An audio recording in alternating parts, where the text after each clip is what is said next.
ప్రస్తుతం ఒక విషయం స్పష్టమైపోయింది. ప్రజారాజ్యం పార్టీ కాంగ్రెస్ పార్టీలో విలీనం కాబోతుంది. ఈ అంశానికి సంబంధించినటువంటి తాజా సమాచారాన్ని ప్రజారాజ్యం పార్టీ బాణిని వినిపించేందుకు జ్యోతిక ప్రస్తుతం PRP state secretary phone live లో సిద్ధంగా ఉన్నారు.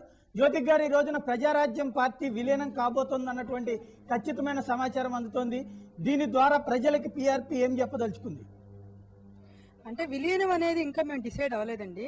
చిరంజీవి గారికి అయితే సోనియా గాంధీ దగ్గర నుంచి ఆహ్వానం వచ్చిన మాట అయితే వాస్తవం, మీకు తెలుసు. అది రేపొద్దున కేడర్ తో కానివ్వండి, స్టేట్ లీడర్స్ తో కానివ్వండి, సీనియర్ నాయకులతో కానివ్వండి చర్చించి దాని తొలి నిర్ణయం ఢిల్లీ వెళ్ళినాక మా అధినాయకుడు చెప్తాడు సార్. అయినా కూడా ఆయన ఒకవేళ విలీనం చేసినా గానీ, పొత్తు పెట్టుకున్నా కూడా ఆయన ఎలాంటి నిర్ణయం తీసుకున్నా కూడా మేము దానికి కట్టుబడి ఉంటామండి. మా కేడర్ కట్టుబడి ఉంటుంది. ఈ రోజున సోనియా గాంధీ లాంటి ఆవిడ ఈ రోజు చిరంజీవి గారిని పిలవటం అంటే మామూలు విషయం కాదు. ఆయనకి 70 లక్షల ఓట్ బ్యాంక్ ఉంది. అలాగే ఈ రోజున చరిష్మా ఉన్న నాయకుడు అంటే మెగాస్టార్ చిరంజీవి గారేనండి, మీకు తెలియదేమి కాదు. దానివల్ల రేపొద్దున ఫ్యూచర్ లో కూడా కాంగ్రెస్ పార్టీకి వెన్నుముక్కలాగా ఉంటారని, పార్టీకి సేవ ఆయన సేవ అవసరం అని చెప్పి సోనియా గాంధీ పిలిపించిందని చెప్పేసి మా కేడర్ తరఫున మేము అనుకుంటున్నాం. రైట్. అంటే జ్యోతి గారు, ఇక్కడ ఒక ప్రజలందరి ముందు పీఆర్పీ చెప్పాల్సినటువంటి అవసరం ఉంటుంది. ప్రజారాజ్యం పార్టీని ఈ రోజున పొత్తుగా కాకుండా విలీనం ద్వారా మాత్రమే కావాలన్నటువంటిది కాంగ్రెస్ పార్టీ మొదటి నుంచి అడుగుతోంది. వైఎస్ రాజశేఖర రెడ్డి అదే ప్రయత్నం చేశారు. ఈ రోజున ఆంటోనీ కూడా అదే మాట చెప్పారన్నటువంటిది ఖచ్చితంగా అందుతున్నటువంటి సమాచారం. ప్రజారాజ్యం కూడా అందుకు అంగీకరిస్తుంది. విలీనం చేసే పక్షంలో కాంగ్రెస్ పార్టీ నుండి పీఆర్పీ ఏం ఆశిస్తుంది? మేము కాంగ్రెస్ పార్టీ నుంచి ఏదో ఆశించాలన్న ఉద్దేశం మా అధినాయకుడికి ఏమీ లేదండి. యాక్చువల్ మేము పార్టీ పెట్టింది కూడా చిరంజీవి గారికి సీఎం కన్నా ఎక్కువ ఇమేజ్ ఉంది, మీకు తెలుసు. అయితే ఏమి ఆశించదనేది పక్కన పెడితే, మాకు వచ్చిన ఆవిడ పిలుపు మేరకు మేము గౌరవించి మేము పార్టీలో పొత్తవని విలీనం అవని మా అధినాయకుడికి ఏది ఇష్టమైతే దానికి కట్టుబడి మేము ఉంటాం సార్. మా క్యాడర్ ఉంటుంది, మేము ఉంటాం. రైట్. అంటే ప్రజారాజ్యం పార్టీ ఎన్నికల ముందు 2009 ఎన్నికల సమయంలో వైఎస్ రాజశేఖర రెడ్డికి వ్యతిరేకంగా కాంగ్రెస్ పార్టీకి వ్యతిరేకంగా పోరాడింది. ఆ రోజున వైఎస్ ని టార్గెట్ చేస్తూనే ఒకవైపున చిరంజీవి కావచ్చు, మరోవైపు పవన్ కళ్యాణ్ కావచ్చు నిశితమైనటువంటి విమర్శనాస్త్రాలు సంధించారు. ఈ రోజు వైఎస్ లేరు కాబట్టి పార్టీలో చేరుతున్నారనుకోవాలా, లేదా కాంగ్రెస్ పార్టీ పట్ల పాజిటివ్ సిగ్నల్స్ ఫస్ట్ నుండి కూడా చిరంజీవికి ఉన్నాయని భావించాలా? కాదండి, మీరు పొద్దున ఉండవల్లి అరుణ్ కుమార్ గారు మాట్లాడే మాట మీరు లైవ్ లో చూసే ఉంటారు. ఆ రోజున వైఎస్ రాజశేఖర రెడ్డి గారు బతికుండగానే చిరంజీవి గారిని కాంగ్రెస్ లో కలుపుకుంటే ఒక బలమైన సామాజిక వర్గం మనకు దగ్గర అవుద్ది, కాంగ్రెస్ కి ఓట్ బ్యాంక్ ఇంకా పెరుగుద్ది అన్న ఆలోచన ఆ రోజున వైఎస్ రాజశేఖర రెడ్డి గారికి కూడా ఆ ఆలోచన వచ్చిందండి. అదే కాకుండా ప్రజల్లో కూడా ఉంది, అలాగే నాయకులకు కూడా ఉంది. చిరంజీవి గారు అయితే చరిష్మా ఉన్న నాయకుడు. ఈ రోజున ప్రజలు కూడా అందరికీ ఆయన విధి విధానాలు నచ్చినాయి, సామాజిక న్యాయం పార్టీ నచ్చింది. ఇలా నచ్చి ఆయన్ని పిలవడం జరిగింది అధిష్టానం కూడా. అందుకని ఎవరు దీంట్లో ఇదే పని లేదండి. ఇప్పుడు మీరు అన్నట్టు కాంగ్రెస్ పార్టీ విమర్శించారన్నమాట వాస్తవమే. ఇప్పుడు పార్టీలో ఉన్నప్పుడు శాశ్వత శత్రువులు ఉండరు, శాశ్వత మిత్రులు ఉండరండి.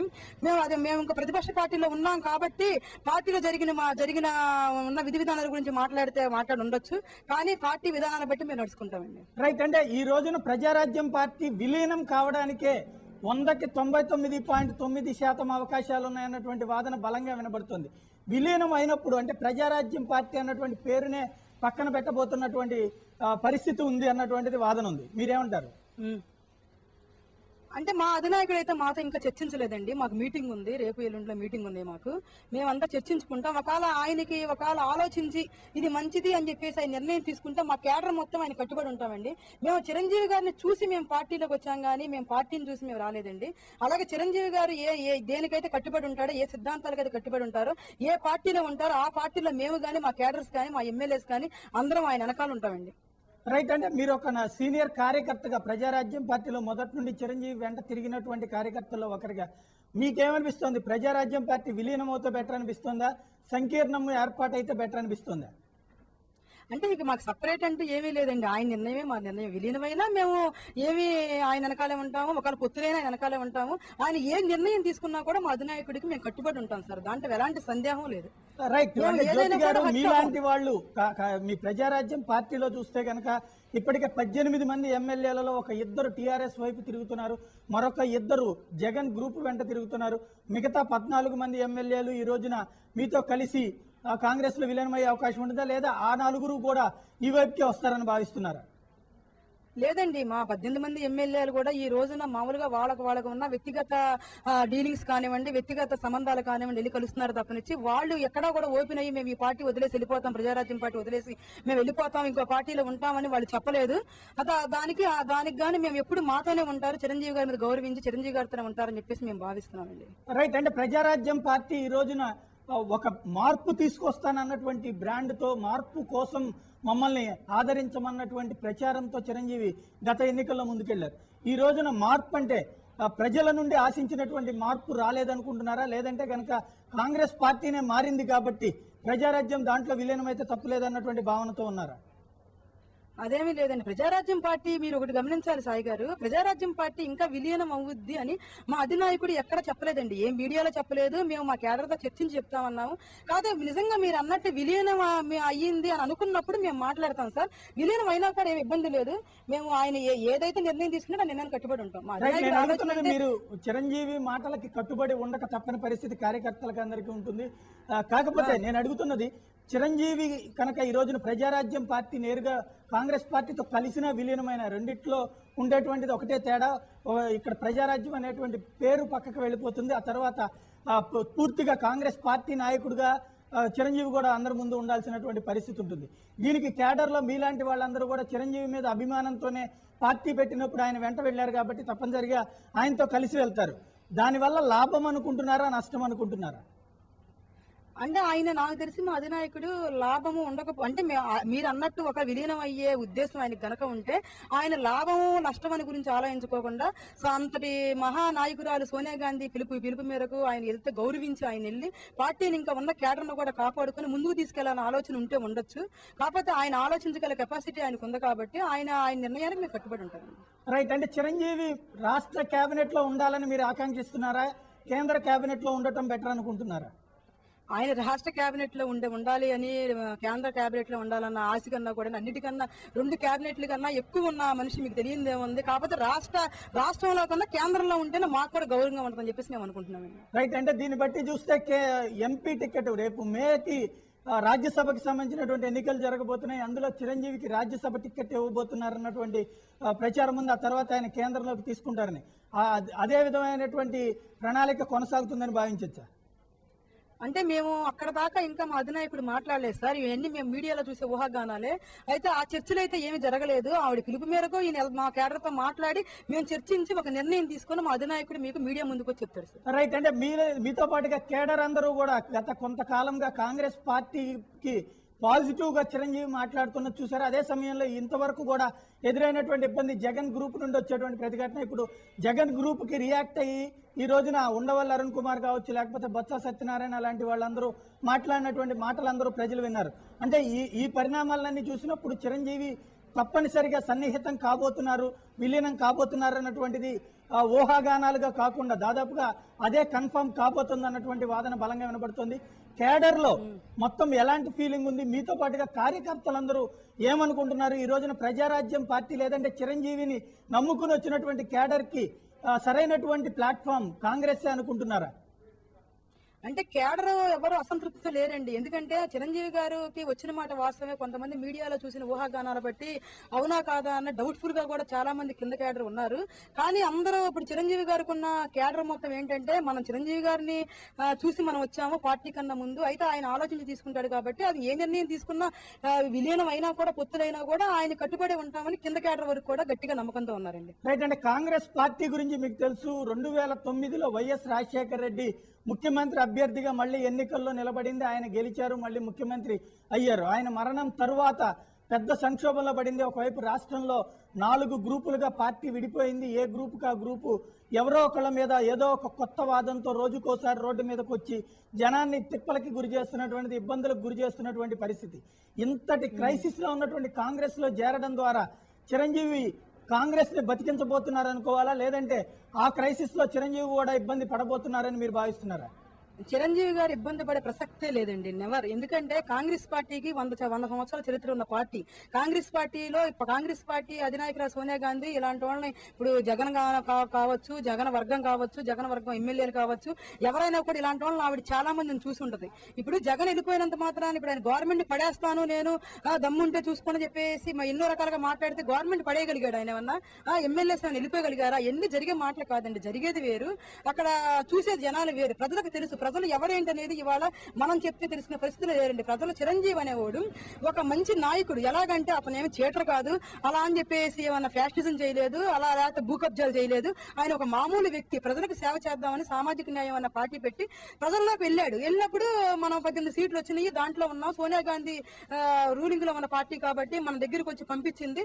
సరే, కాంగ్రెస్ పరిస్థితి బాగోలేదు కాబట్టి మనం అండదండగా ఉందామన్న ఆలోచనతో ఉంద తప్పనిచ్చి ఇంకా ఆయనకి ఎటువంటి వ్యక్తిగత స్వార్థం ఆయన దగ్గర లేదండి. రైట్. ఇక్కడ నిన్న ఎప్పటి నుంచి అయితే ఆంటోనీతో చర్చలు జరిగినాయో ఆ తర్వాత నుండి జగన్ గ్రూప్ సీరియస్ వ్యాఖ్యలు చేస్తుంది. పీఆర్పీ అంటే పబ్లిక్ రిజెక్టెడ్ పార్టీ అన్నటువంటి వాదనని ముందుకు తీసుకొచ్చింది. మీరేమంటారు?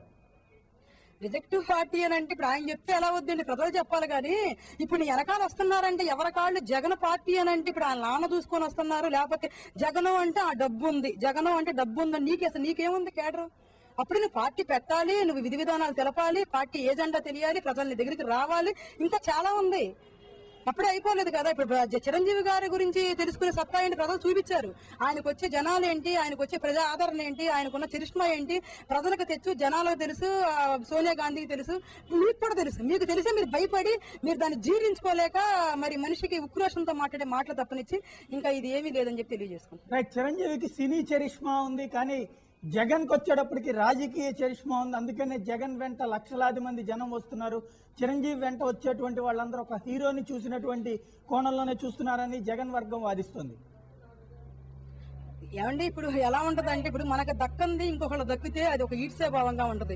ఇప్పుడు సోనియా గాంధీ ఆయన చెప్పాడు సందర్భాల్లో, నాకు అపాయింట్మెంట్ ఇవ్వలేదు, చిరంజీవి గారికి అపాయింట్మెంట్ ఇచ్చింది అని చెప్పేసి. అంటే ఇప్పుడు ఆయనకి దక్కంది ఇంకొకళ్ళు దక్కుతుందంటే వాళ్ళకి ఉండే ఇగోస్ వాళ్ళకు ఉంటాయి కదా. ఇప్పుడు ఏంటంటే వాళ్ళ టార్గెట్ ఇప్పుడు చిరంజీవి గారిని తీసుకుంటుంది, మన పక్కన పెట్టేసింది. మనం అసలు ప్రజల్లోకి వెళ్తే అసలు నెగ్గుతామా లేదా, మనం ఏంటన్న ఆలోచన వాళ్ళకుంటే ఉండొచ్చు, అది సెకండరీ. కానీ చిరంజీవి గారు చరిష్మా అంటే ఏంటో ప్రజలకు తెలుసు. చిరంజీవి గారు అంటే మాకు తెలుసు, ప్రజలకు తెలుసు, ఆయన క్యాడర్ తెలుసు, ఆయన నమ్మే వాళ్ళకి మాకు తెలుస్తారు. అలాగేం తెలుసు, మాట్లాడతారు, మాటలే కదా. ఇప్పుడు ఆయన వెనకమాల ఉన్నవాడు ఎంతవరకు నిజాయితీగా ఉంటారనేది చూద్దాం, అలాగే నిర్ణయించుద్ది. చిరంజీవి మొట్టమొదట సినీ రంగం, ఆ సినీ రంగం తర్వాత సేవా రంగం, ఈ రెండింటి ద్వారా ప్రజల్లో సంపాదించుకున్నటువంటి అభిమానం రాజకీయం వైపుకి తెచ్చుకున్నారు. 70 లక్షల ఓట్లు సాధించుకున్నారు. అయితే ఈ రోజున ఈ ఓట్లన్నీ తీసుకెళ్లి కాంగ్రెస్ లో కలిపితే మొత్తం అంత జనము, అంత కేడరు, అంత అభిమానం కాంగ్రెస్ కి కలిసేటువంటి అవకాశం ఉందనుకుంటున్నారా? గ్యారెంటీ గానండి. ఆయనకి 70 లక్షల ఓట్ బ్యాంక్ మాకు ఎక్కడికి పోదు, ఇంకా మాకు పెరుగుద్ది. మా క్యాడర్ మాకుంది, మా క్యాడర్ తో మేము మాట్లాడాము. మా క్యాడర్ ప్రతి ఒక్కళ్ళు కూడా ఆయన చేసేది ఏదైనా కూడా మేము ఆయన విధి విధానాలు కానివ్వండి, వాళ్ళు తీసుకున్న నిర్ణయమే కానివ్వండి కట్టుబడి ఉంటామని చెప్పేసి మా క్యాడర్ గట్టిగా ఒక్క చెప్పి మాట్లాడుతున్నారు. రైట్. అంటే ఈ రోజున రాష్ట్రంలో ముఖ్యమంత్రి కావాలన్నటువంటి ఉద్దేశంతో ఆ రోజున చిరంజీవి ఎన్నికల బరిలోకి దిగారు. ఈ రోజున ముఖ్యమంత్రి ఆల్రెడీ కాంగ్రెస్ పార్టీకి చెందినటువంటి వ్యక్తి ఉంటారు. డిప్యూటీ సీఎం అయిన చిరంజీవి కావాలన్నటువంటి ఉద్దేశం కేడర్లో ఉంది. లేదంటే కనుక ముఖ్యమంత్రితో సమానమైనటువంటి హోదా అంటే కేంద్ర కేబినెట్ లో హోదా ఇవ్వడం అన్నటువంటి వాదన ఈ రెండింటి మధ్యనే పూర్తిగా నలుగుతున్నటువంటి పరిణామం. కాబట్టి ఈ రెండిట్లో ఏదైతే బెటర్ అని మీరు అనుకుంటున్నారు? అంటే ఆయన మాకు తెలిసినంత వరకు చిరంజీవి గారు మేము ఉప ముఖ్యమంత్రి తీసుకుంటామని కానీ మేము అవేం మా దగ్గర చర్చించలేదు సార్. ఏదైనా కూడా ఆయన ఇమేజ్కి పదవి తీసుకోపోయినా ఆయనకు అనేది ఒక క్యాడర్ ఉందండి, ఆయనకు ఉండేది ఒక ఇమేజ్ ఉంది.